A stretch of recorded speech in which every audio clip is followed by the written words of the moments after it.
Tonight's so-called school choice, taxpayer-funded private education is pushing one lawmaker to switch political parties. Here's the National Desk's Kayla Gaskins. For Georgia State Representative Misha Maynor, switching parties from Democrat to Republican was a tough decision. I've been a Democrat my entire life.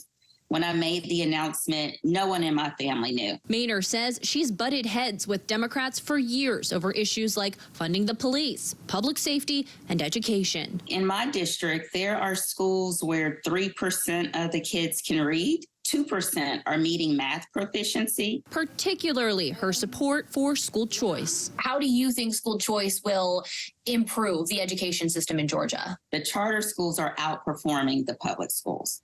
So when there's competition in the market, it forces people to do better. Laws expanding school choice passed in 10 Republican-led states this year alone. A new poll published by Real Clear Opinion Research showing 71% of registered voters support school choice. And that 71% number is a 7-point increase from 2020. So that just goes to show that especially after schools were closed for months, if not, over a year, parents are looking for alternative options. Critics say school choice options like vouchers and tax breaks funnel funding away from public schools. In Maynor's district of Atlanta, the city allocates $17,500 per student per year. Their budget last year was $1.5 billion.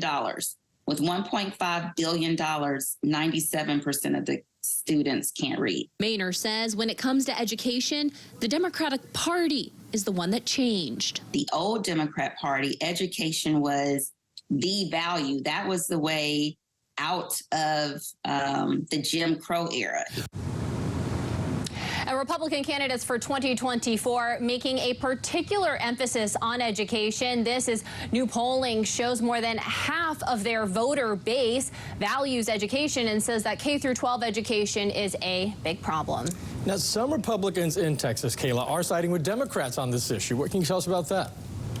Well, in Texas, Governor Greg Abbott is a big proponent for school choice, but he's finding opposition within his own party, specifically rural Republicans in Texas. And they actually have the same concerns with school voucher programs that their Democrat counterparts do. They worry that this will funnel funding away from their public school system and away from their communities. And in rural Texas, these are not just education centers. They're also very big employment centers. There's a lot of teachers, bus drivers, cafeteria workers, and the community as a whole relies economically on the school system. So now you're seeing in Texas, rural Republicans teaming up with urban Democrats from places like Austin and Dallas and blocking Governor Abbott's push. Now Governor Abbott is expected to make another push for the school voucher program that he would like to see implemented this October. Eugene? A broad impact there. Kayla Gaskins reporting the nation's capital. Thank you.